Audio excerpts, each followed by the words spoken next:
9월이 되었습니다. 9월에도 우리 주 예수 그리스도의 은혜와 평강이 여러분과 여러분의 가정 또 일터에 풍성하기를 소망합니다.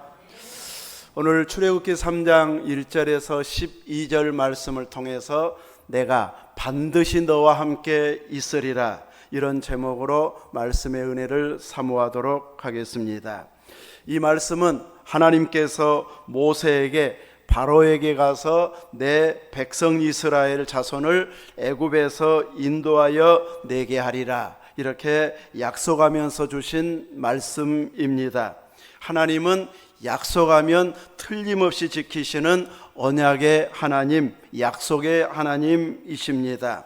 사람은 말로만 약속하면은 확신을 갖지 못하기 때문에 이제 거절할 수 없는, 못 지킬 수 없는 뭔가를 이제 만들어 놓아야만이 이제 확신을 하게 되어집니다. 그래서 계약서를 쓰고 도장을 찍거나 사인을 하고 또 이제 누구누구가 또 배우가 되고 도와주고 또 이런 식으로 여러 가지로 이렇게 약속을 해야만이 조금 믿어주는 이런 모습이 되다 보니까 자꾸 증거를 요구하게 되어집니다. 하나님은 약속하시면 반드시 그 약속을 지키시는 분이시기 때문에 틀림없이 지키실 분이지만 우리 인간의 연약함을 알기에 하나님은 낮아지셔서 믿을 수 있도록 증거를 확인시켜 주시고 그 일을 하도록 맡기시는 하나님이심을 보여주고 있습니다. 출애굽기에 보면 모세는 태어날 때에 아들을 낳으면 죽이라고 하는, 이스라엘 백성들이 너무 많이 번성해서 이제 애굽 사람들이 볼 때는 이러다가 우리보다 숫자가 더 많아진 것 아니야 하면서 불안함을 느끼면서 사내 아이가 태어나면 다 죽이라고 하는 왕의 명령이 떨어진 그때에 태어났습니다. 형 아론과는 몇 살 차이입니까? 3살 차이인데 아론 때는 그런 법이 없었는데 그 3살 차이로 이제 모세는 태어나면서부터 죽느냐 사느냐 이런 기로에 놓인 상황에서 출생을 하게 되어졌는데 이 부모가 잘생긴 것을 보고 석 달 동안 숨기게 되고 그 일로 인해서 살아날 수 있는 길이 열려지게 되어집니다. 하나님 일하는 데 있어서 막 외모가 있어야만이 하나님 일하는 것은 아닌데 사람 편에서는 뭔가 특별함을 찾아가지고 거기에다가 의미 부여를 해가지고 이러이러해서 내가 이렇게 하려고 한다, 이렇게 의미 부여를 하려고 하는 경우가 많습니다. 부모가 모세가 태어난 모습을 어린아이를 보면서 참 잘생겼다, 준수하다 이런 걸 생각하면서 차마 죽이지 못하고 숨기게 되어졌는데 하나님은 그 모세를 아브라함과 약속한 언약을 이루시기 위해서 모세를 보호하고 모세를 통해서 이루시기 위해서 모세를 보호하고 있습니다. 모세를 보호하기 위해서 아무도 살지 않는 산속으로 가서 살겠습니까? 광야로 가서 살겠습니까? 죽이겠다고 하는 이집트의 애굽의 왕궁 가장 중심부에 모세를 보내서 거기에서 자라게 하고 있습니다. 하나님께서 세우신 계획과 진행하신 일을 보면은 이렇게 죽이겠다고 하는데 그 한복판에서 자라게 하시는, 그리고 하나님이 보호하시기로 작정하면 왕도 함부로 할 수 없다는 것을 이렇게 보여주면서 모세로 장성해 가게 하고 있습니다. 왕궁에서 살았기 때문에 성경에 안 나와 있어도 또 일부는 나와 있지만 배우는 것이 왕자들 교육, 왕궁에서 훈련하는 이런 훈련들, 언어들, 그리고 많은 이들을 통치하고 사람을 관리하는 일들, 이런 부분들을 다른 사람에 비해서 훨씬 최고의 스승에 의해서 배웠을 것이기 때문에 그가 알고 있는 학문은 최고 수준이었을 것이고 무술 또한 최고인지는 몰라도 아무튼 최고의 실력을 가진 자를 통해서 배웠을 것이고 모든 언어나 사람을 관리하는 면에 있어서도 이렇게 뛰어난 이런 면들을 갖출 수 있는 기간이었을 것입니다. 이렇게 모든 것을 상당 부분 갖추었다고 생각하고 자기 힘과 자기 지혜를 가지고 계획을 세워서 동족을 구원해 보려고 시도했는데 이제 그가 시도했던 시도는 실패하고 광야로 도망가서 미디안에서 40년 동안 양을 치면서 지내게 되어집니다. 바로 그 40년의 세월을 보내는 동안에 오늘 하나님께서 모세를 부르시는 장면, 조금 어려운 표현으로 하면 소명, 이렇게 말하죠. 부르심. 이 소명을 모세가 받게 되어지는데 광야에서 40년을 보낸 모세를 향하여서 내 백성 이스라엘을 구하라, 이렇게 모세에게 소명을 주고 있습니다. 오늘 1절에 보면은 모세는 누구의 양떼를 치고 있습니까? 그의 장인 미디안 제사장 이드로의 양떼를 치더니, 이렇게 1절에 보면 모세가 자기의 양떼를 쳤다 이렇게 말하지 아니하고 장인 이드로의 양떼를 치고 있다고 말합니다. 지금 모세가 부름받은 광야에서 하나님을 만났을 때에는 40년을 거의 다 보낸 40년이 지난 후입니다. 야곱 같으면 어땠을까요? 이 40년의 세월이면 하고 자기 재산 짱짱하게 챙겼을 것입니다. 그 가진 지혜와 머리 짜내 가지고 어떻게 하면 내 재산을 불릴까 이렇게 장인에게 여러 방법을 동원해 가지고 자기 재산을 충분하게 챙겼을 것 같은데 모세는 자기 양떼를 치고 있다 이렇게 말하지 아니하고 40년이 지났는데도 장인 이드로의 양떼를 치고 있는 모습을 보이고 있습니다. 무엇을 말하고 있는 것일까요? 자기 것을 챙기려고 하는 욕심이 그에게는 없었다는 것을 보여주고 있는 한 장면이라고 할 수 있습니다. 그는 40년을 앞서 40년을 왕궁에서 자라온 사람입니다.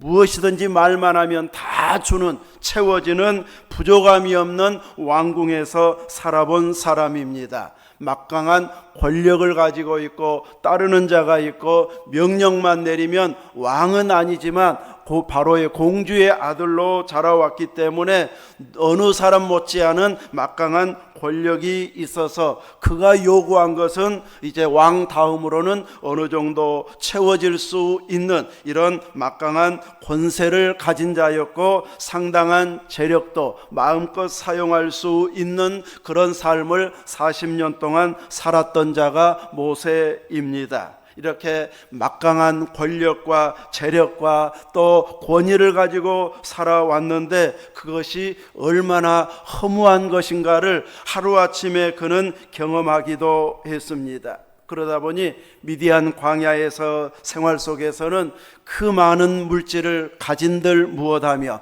권력을 가진들 무슨 의미가 있겠는가, 이런 마음이 그에게 더 강했을 수도 있을 것입니다. 그러다 보니 자기 것을 챙기려고 하는 이런 욕심 없이 장인의 양떼를 치는 것으로 만족하면서 초야에 묻혀 사는 이런 삶을 그는 사는 모습이라고 할 수 있습니다. 특별한 욕심도 없지만 또 한편으로는 특별한 꿈을 갖고 사는 자도 아닌 그냥 묻혀 사는 이런 모습으로 살아가고 있는 모습이었을 것으로 추측할 수 있는 1절의 말씀이라고 할 수 있습니다.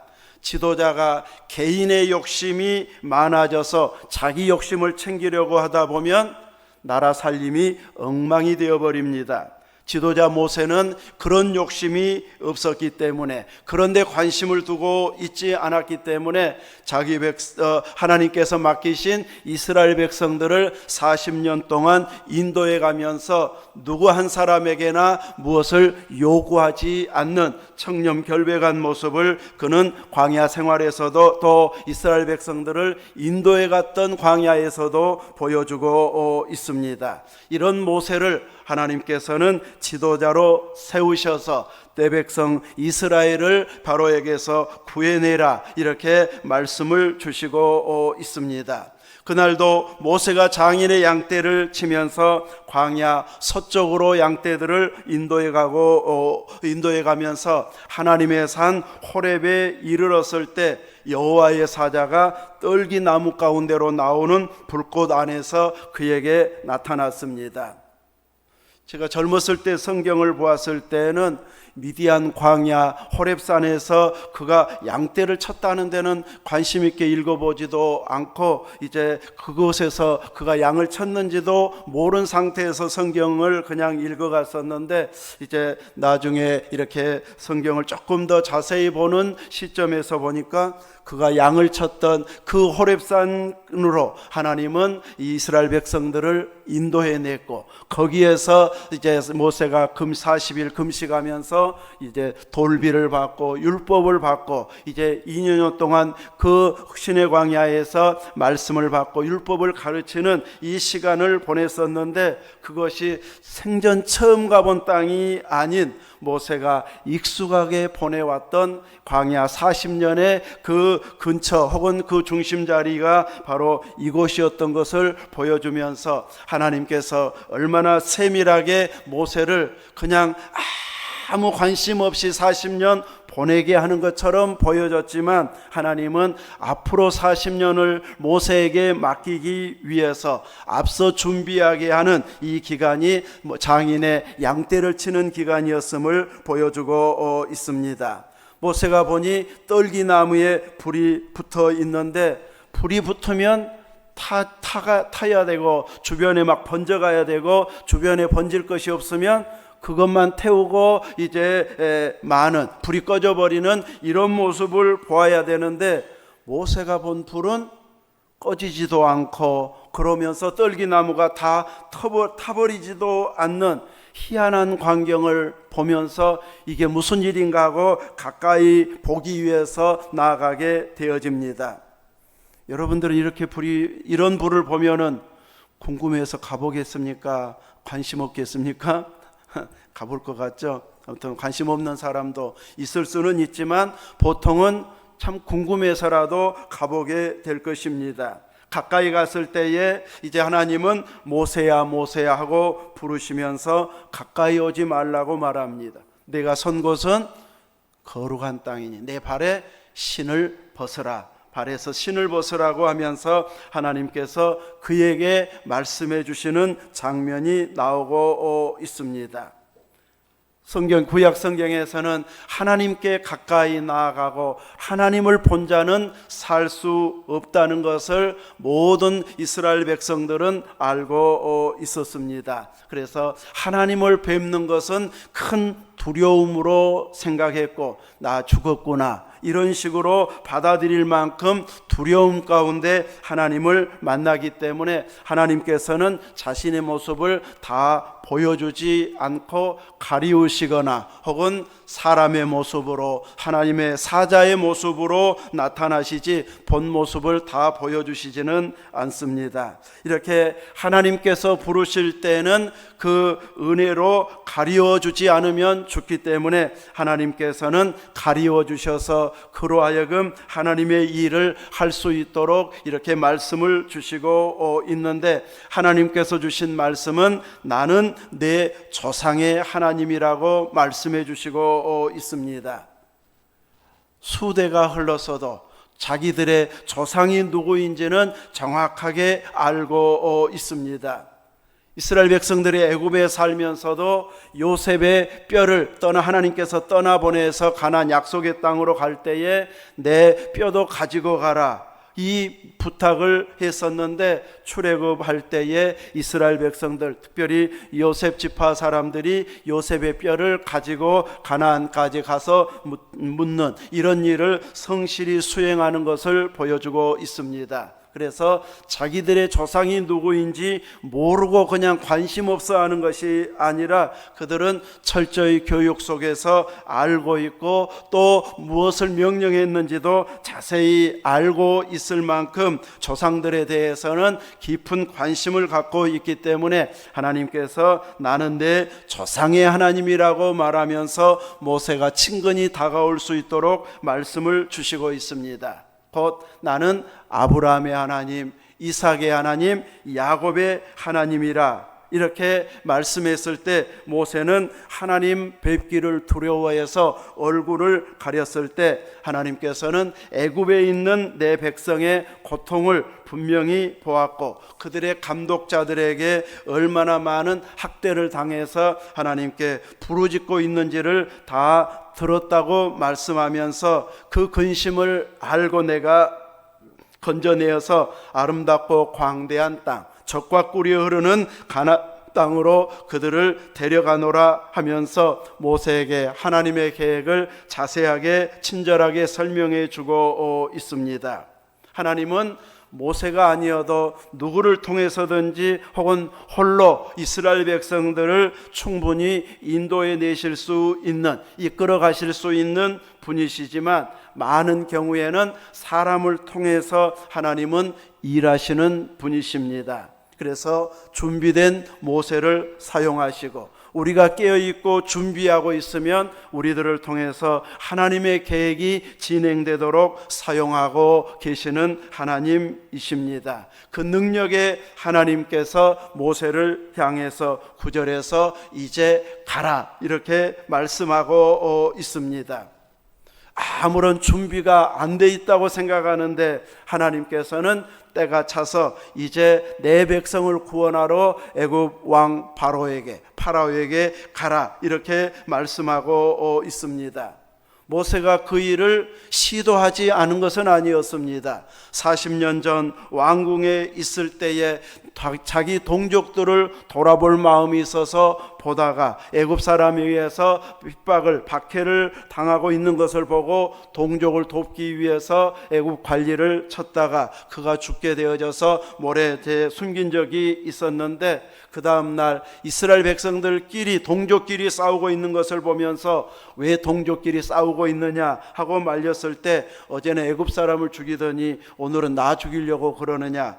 이제 아무도 못 본 줄 알았는데 자기를 보고 있는 자가 있었고 그 일로 인해서 미디안으로 도망갈 수밖에 없었는데 이렇게 40년 전에 뭔가 동족을 위해서 일해보겠다고 열정을 보였을 때 그때 하나님께서 자기가 일을 감당할 수 있도록 힘을 주시고 능력을 주시고 지금 일할 때다 하면서 힘이 되어 주셨더라면 아주 당당하게 그 일을 할 수 있었을 텐데 그때는 아무 말씀도 안 하시고 침묵하고 계시다가 40년 보낸 후에 이제 나는 아무 힘도 없고 능력도 없고 자기를 따르던 사람들도 없고 이제는 욕심도 힘도 없는 이런 상황에서 이제 광야에 묻혀 살고 있는 그를 찾아오셔서 힘 다 빠진 상황에서 하나님의 일을 하도록 사명을 주고 있기 때문에 모세가 선뜻 제가 하려고 지금까지 준비해 왔습니다. 제가 하겠습니다. 이런 말을 하고 있지 않습니다. 자기는 그 일은 해낼 수 없다는 이런 모습으로 하나님 앞에 답하고 있는 모세의 모습입니다. 우리는 스포츠 운동선수들이 경기할 때에 해설자들이 하는 이야기 중에 하나가 몸에 힘이 들어가 있으면 항상 힘을 빼야 된다고 말합니다. 슬럼프에 든 사람들도 힘이 들어가면 야구 같으면 더 멀리 칠 것 같고 축구 같으면 멀리 찰 수 있을 것 같은데 지도자들은 항상 힘을 빼야 된다고 말합니다. 힘이 잔뜩 들어가면 오히려 부상을 입게 되어지고 더 운동을 잘하지는 못하기 때문에 항상 힘을 빼라고 말합니다. 근데 뭔가 우리는 하려고 하다 보면 힘을 막 더 주어요. 그러다가 실수하는 경우가 많은데 모세가 잔뜩 힘을 주었을 때는 하나님께서 아무 말도 안 하시고 도움도 안 대주시고 지금은 때가 아니단 말도 안 하고 내가 힘줄게 다음 기다려 이 말씀도 안 하시고 없는 것처럼 침묵하시다가 이제 나는 내 힘으로 아무것도 할 수 없어 하면서 힘 다 빠져 있을 때는 이제 가라고 말씀하십니다. 내 힘으로 뭔가 할 수 있고 해보겠다고 하는 열정을 가지면 하나님께서 그때 조금 조금만 힘을 보태주시고 조금만 재정에 안정을 주시고 조금만 주변에 돕는 사람이 있으면 금방 성공할 것 같은데, 그때는 그렇게 열심히 부르짖어도 아무 말씀도 안 하시다가 내 힘 다 빠져서 이제 난 아무것도 할 수 없습니다. 그때 이제 부담되게 막 이것저것 하고 싶은 이런 마음을 주시는 이런 경우들을 우리들도 체험했을 것입니다. 하나님은 잔뜩 힘이 들어가 있는 자를 사용하시는 것이 아니라 내 힘으로는 이제 아무것도 할 수 없습니다. 하나님이 말씀을 주셔도 나의 힘으로는 못할 것 같은데요 하면서 힘이 빠져 있는 그 상황에서 하나님께서 일하시는 시점이라는 것을 보여주고 있습니다. 아브라함에게 자식을 주시겠다고 약속했는데 기다려도 임신의 소식은 들려오지 않습니다.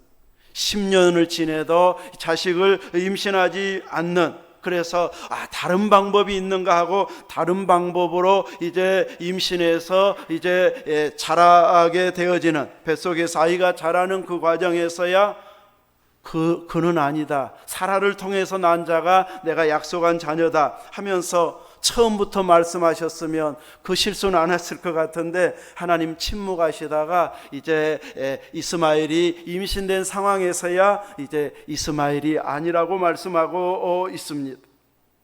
그리고 이제 아브라함의 힘으로는 이제 임신을 시킬 수 없는 나이가 든 상태, 사라에게도 경수가 끊어져 임신할 수 없는 그 상황에서 하나님께서 내년 이맘때에 자식을 주시겠다고 약속합니다.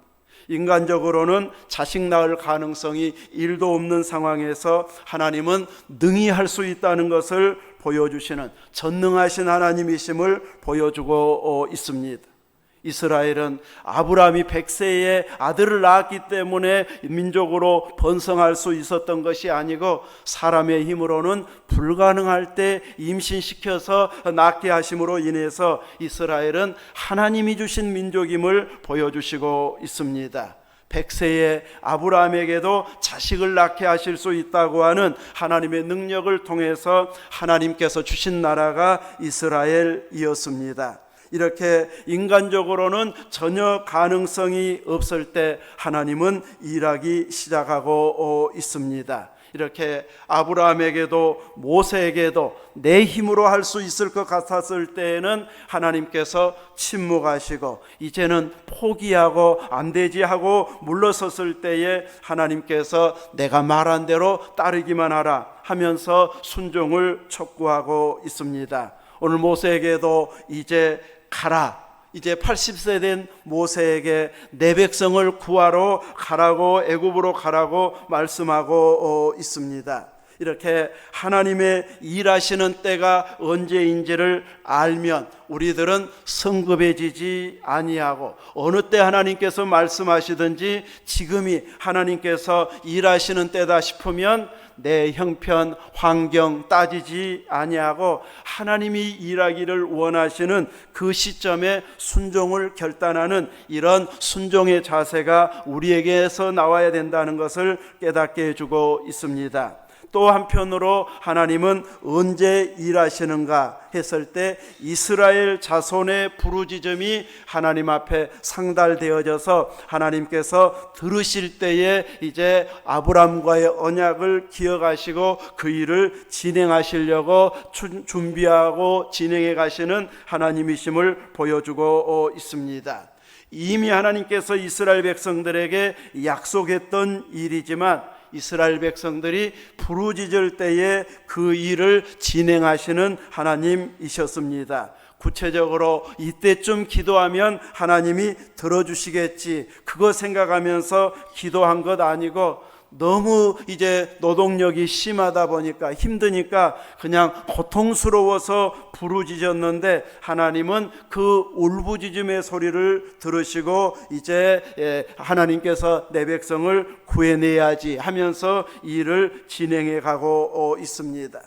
멋지게 기도하기 위해서 준비한 모습 아니고 현실이 너무 힘드니까 더 이상 어디 소망 둘 데가 없으니까 그냥 울부짖었는데 하나님은 그런 부르짖음이라도 들으시고 하나님께서 약속했던 것을 기억하시면서 그 일을 추진해 가고 있습니다. 이렇게 하나님께서는 그 일을 자신의 직접 하시기 위해서 모세에게 주신 약속을 보면 내가 반드시 너와 함께 있으리라, 이 약속을 12절에서 하고 있습니다. 또 하나는 내가 그 백성을 애굽에서 인도하여 낸 후에 너희가 이 산에서 하나님을 섬기리니, 이 두 가지 약속을 하나님께서 해주시고 있습니다. 모세에게 내가 반드시 너와 함께 해주겠다, 네가 나를 만난 이 산에서 그 백성들을 인도해내서 여기에서 하나님을 섬기게 될 것이고 그것이 내가 너를 보낸 증거가 될 것이라고 말씀합니다.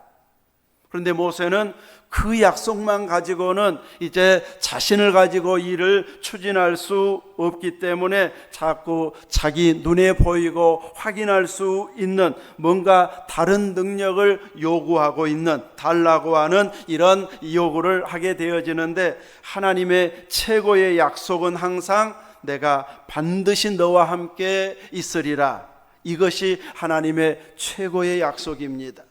여호수아에게 모세의 뒤를 이어서 이스라엘의 지도자로 세웠을 때 여호수아 1장에서도 보면 내가 너와 함께 해주겠다.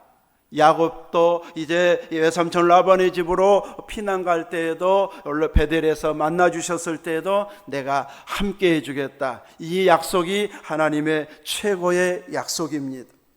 오늘 우리들에게도 내가 너와 함께 해주겠다, 이렇게 약속하면 잘 안 믿어지는 것이 우리의 연약한 모습입니다. 뭔가 능력을 막 주신다든지 은사를 주신다든지 물질의 복을 주신다든지 막 환경이 사람들이 축한다고 할 만한 이런 뭔가 이루어져야 뭔가 진행할 것 같은 이런 낌새가 보여지는 것이지, 내가 함께 해주겠다, 이 약속만 가지고는 우리는 확신을 가질 수 없는 모습이 어쩌면 우리의 모습이라고 할 수 있는데, 하나님은 그 약속이 최고의 약속이었습니다.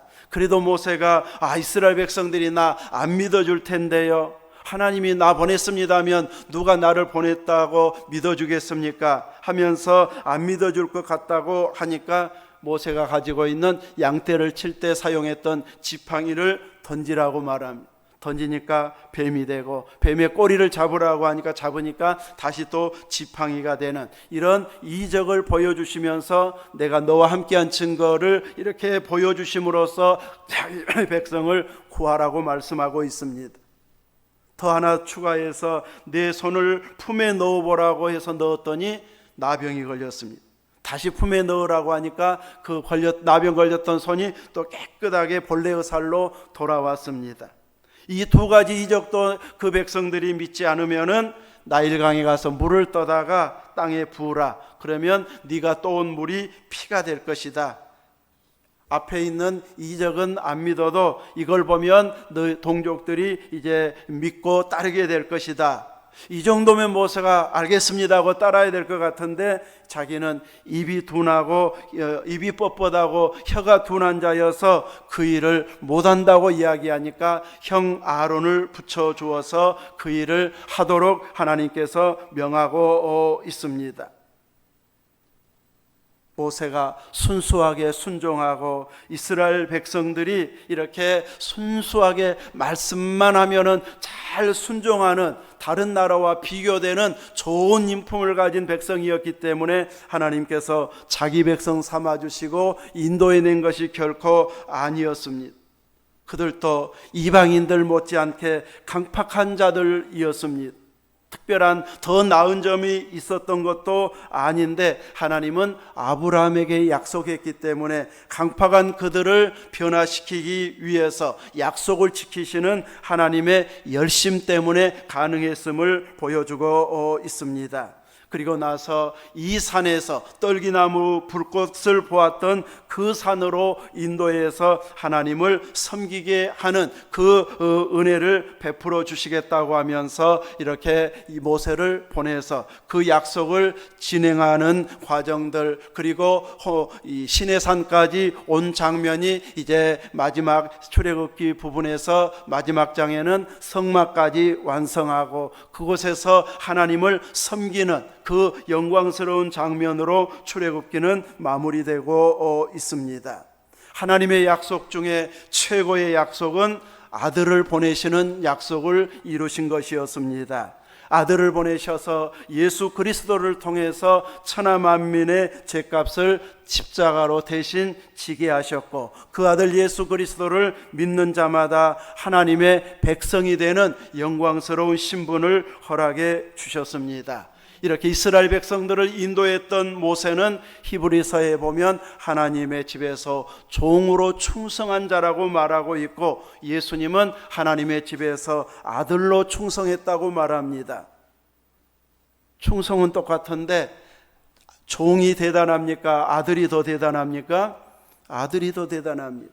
모세가 이스라엘 백성들이 그렇게 선망하는 위대한 지도자이지만 예수님과 비교하니까 모세는 종으로 충성했던 지도자였고, 예수님은 하나님의 아들로 구원을 완성하신 충성된 일꾼이 되어주셔서 예수님의 그 충성으로 인해서, 아들로 충성함으로 인해서 우리에게까지 구원의 은혜가 임하게 되어졌습니다. 아브라함을 부르시고 이스라엘 세우신 하나님께서 이제 아들 예수 그리스도 안에서 우리를 자녀로 삼아 주셨습니다. 예수님의 그 십자가의 사랑이 나와 아무 상관없는 이스라엘에서 2000년 전에 십자가 진 것처럼 생각했는데, 그 십자가 지심이 나를 위한 구원의 십자가였습니다. 나와 아무 상관이 없는 것이 아니라 직접적으로 연관이 있어서 나를 구원해 주시는 구원의 십자가였습니다. 그 예수님을 믿는 자들을 하나님께서 자녀 삼아 주시겠다고 하는 약속을 해 주셨고, 이런 믿음의 사람들에게 주님은 세상 끝날까지 우리와 함께 해 주시겠다고 주님 또한 우리에게 약속해 주셔서 우리로 약속의 주인공이 되게 해 주셨습니다. 여러분은 주님이 함께 해 주시는 그 놀라운 은혜를 매일매일 경험하고 있습니까? 하나님이 나와 함께 하신 거 맞네 하면서 감사합니다 고백과 찬양이 나와야 할 것입니다. 누구에게서요? 내게서, 나에게서. 하나님이, 주님이 나와도 함께 해주시네요. 우리는 대통령 얼굴은 이제 이 스크린을 통해서나 보지 직접 만나보지도 못하지만, 주님은 우리를 항상 가까이 계시고 또 만나주시고 불러주시고 기도를 들으셔서 응답해 주시는, 우리를 주인공 삼아주시는 주님이십니다. 나와도 함께 해주신다고 하는 이 약속을 확실하게 붙잡고 믿음으로 나아간 자들은 우리와 함께 해주시는 그분의 사랑을 매일 경험하게 되어질 것입니다. 이런 은혜 충만함으로 우리와 함께 해주시는 임마누엘 되어주시는 예수님의 사랑 속에서 믿음으로 승리하며 하루하루 주님과 동행하는 은혜가 있기를 예수 그리스도의 이름으로 축원합니다. 아멘. 기도하겠습니다. 하나님 아버지, 감사합니다. 우리를 예수 그리스도 안에서 자녀 삼아 주셔서 감사합니다. 막연하게 죽어서 천국 가는 자가 아니라 이 땅에 사는 동안에도 순간순간 우리와 함께 해주시는 임마누엘의 주님이 되어주셔서 감사합니다. 우리의 부르짖음을 아시고 우리의 간구를 아시고 우리의 한숨을 아시고 우리의 필요를 아시고 채워주시는 그 영광의 하나님께 끊임없이 예배로, 찬양으로, 감사로 영광을 돌리면서 또 다른 영혼들이 함께 백성된 자로 살아갈 수 있도록 계속 예수 그리스도를 증거하는 삶을 살아가며 많은 열매가 우리 교회 안에서도 풍성해지고 이 지역과 민족과 세계 속에서도 계속 확장되어지도록 복 주시옵소서. 우리 구주 예수님 이름으로 기도하옵나이다. 아멘.